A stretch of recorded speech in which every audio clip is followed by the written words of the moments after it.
في كل مكان، احنا معكم اليوم داخل سفارة جمهورية ليتوانيا. هيكون في ضيافتنا اليوم معالي السفير أرتوراس جايلوناس سفير جمهورية ليتوانيا لدى جمهورية مصر العربية عن العلاقات المصرية والليتوانية. أرجوكم ابقوا معنا وتابعوا هذه الحلقة.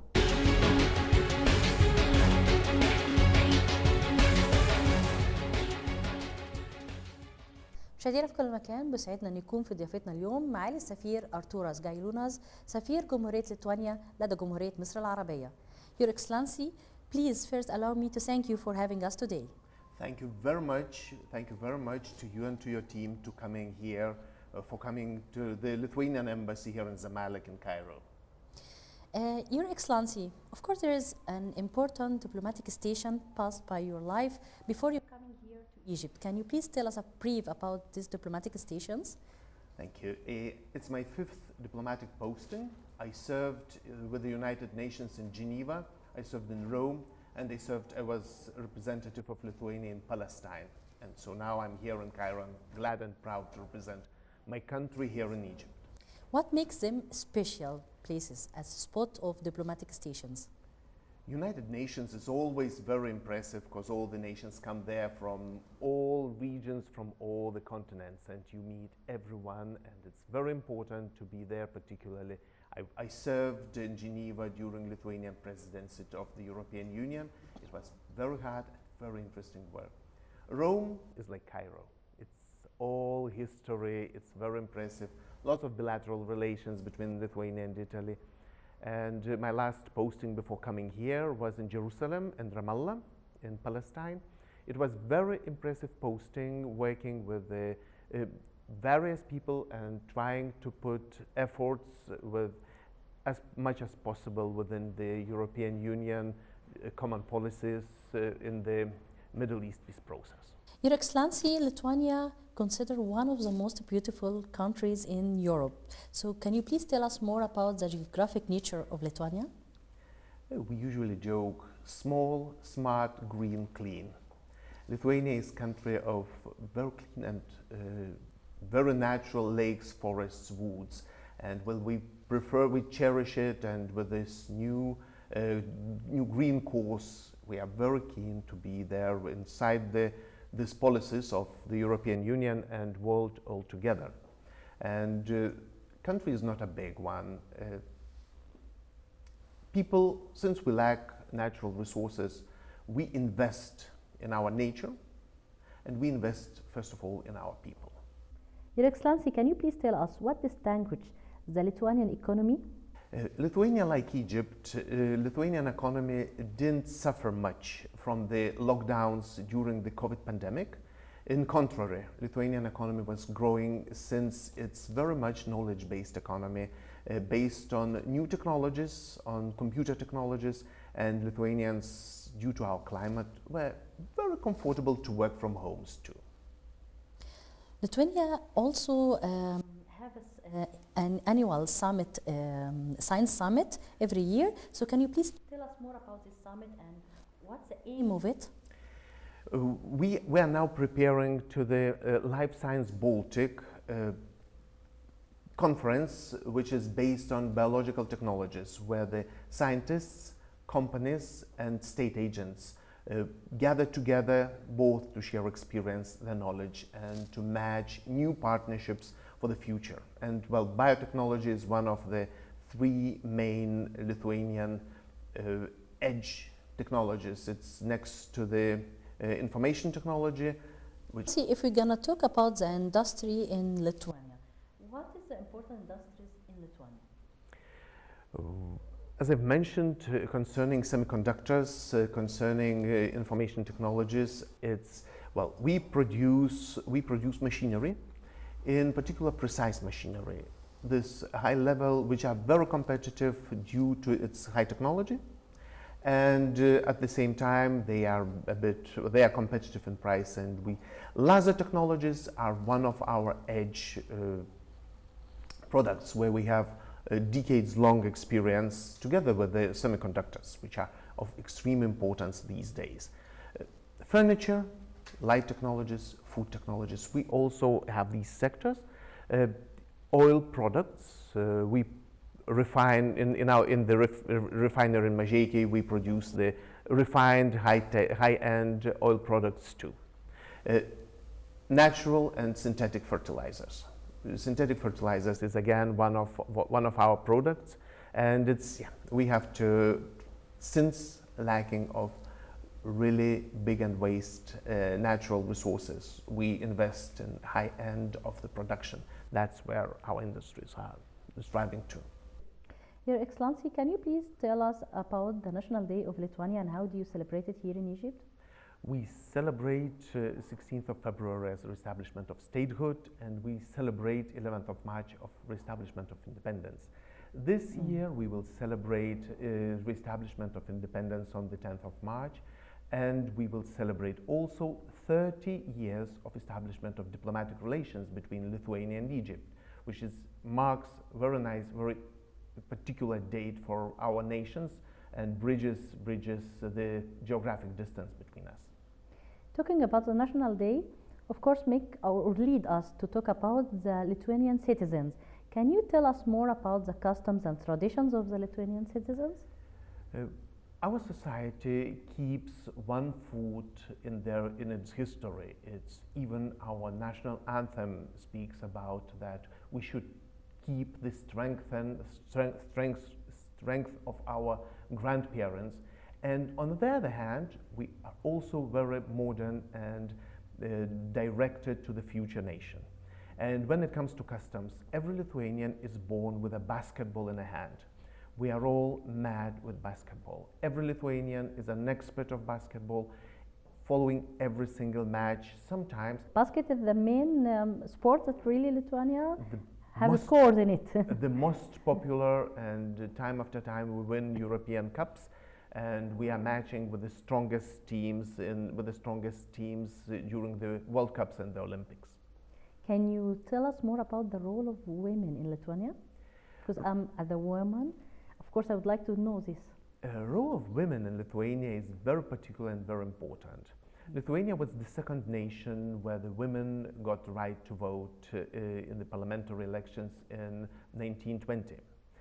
Lithuania, we had a lady president for 8 years, and currently Speaker of the Parliament as well as the Prime Minister are ladies, and at the same time half the cabinet, half the ministers are women, half the diplomats in our diplomatic service are women, and this is how we naturally present our culture, the role of women in our culture, and somehow for us it's absolutely natural.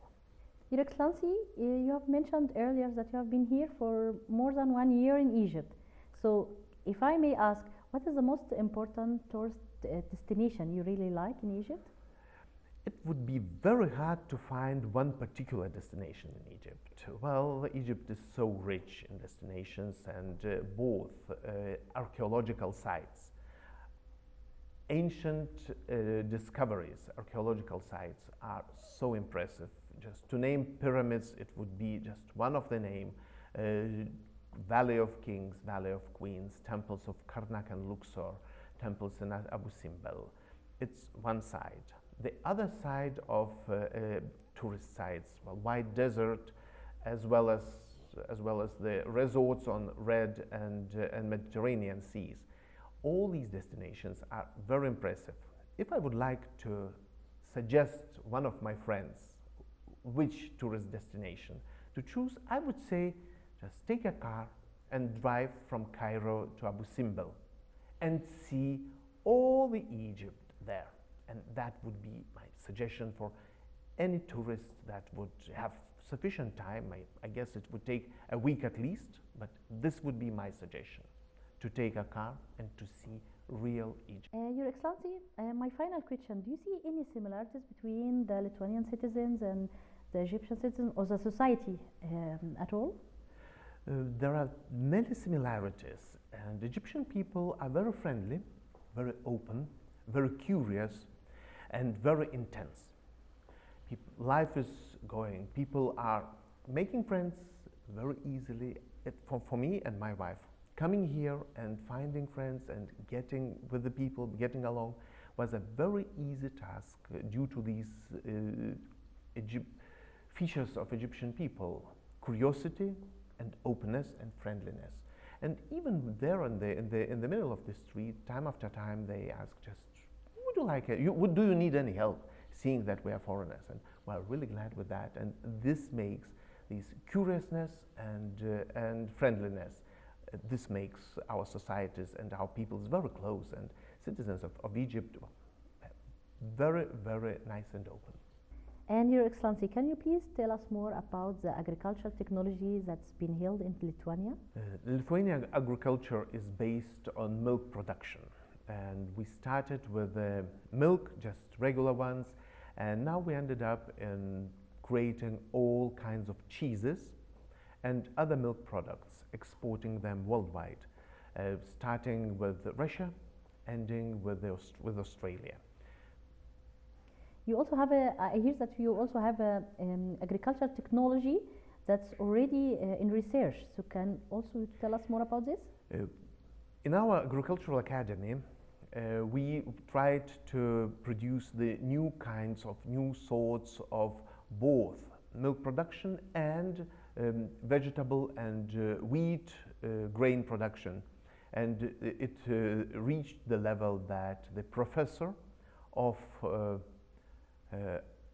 agriculture, professor of plant industry, was a Speaker of Parliament for 4 years in the previous legislation. So this is in this field we try to apply both the high-end technologies in the modern small fields, and the other side we specialize very much in the ecologic green agriculture, which we link together with the tourism, in particular internal tourism within country, but also we try to attract as much as possible tourists to the green agricultural tourism sector. And Your Excellency, can you please nominate another tourist destination in Lithuania? There are 2 extra fields I would like to pay attention. First is historical tourist destinations, like our capital Vilnius, which is a UNESCO site. It would be, of course, for Egyptians who have half the UNESCO sites worldwide in the country.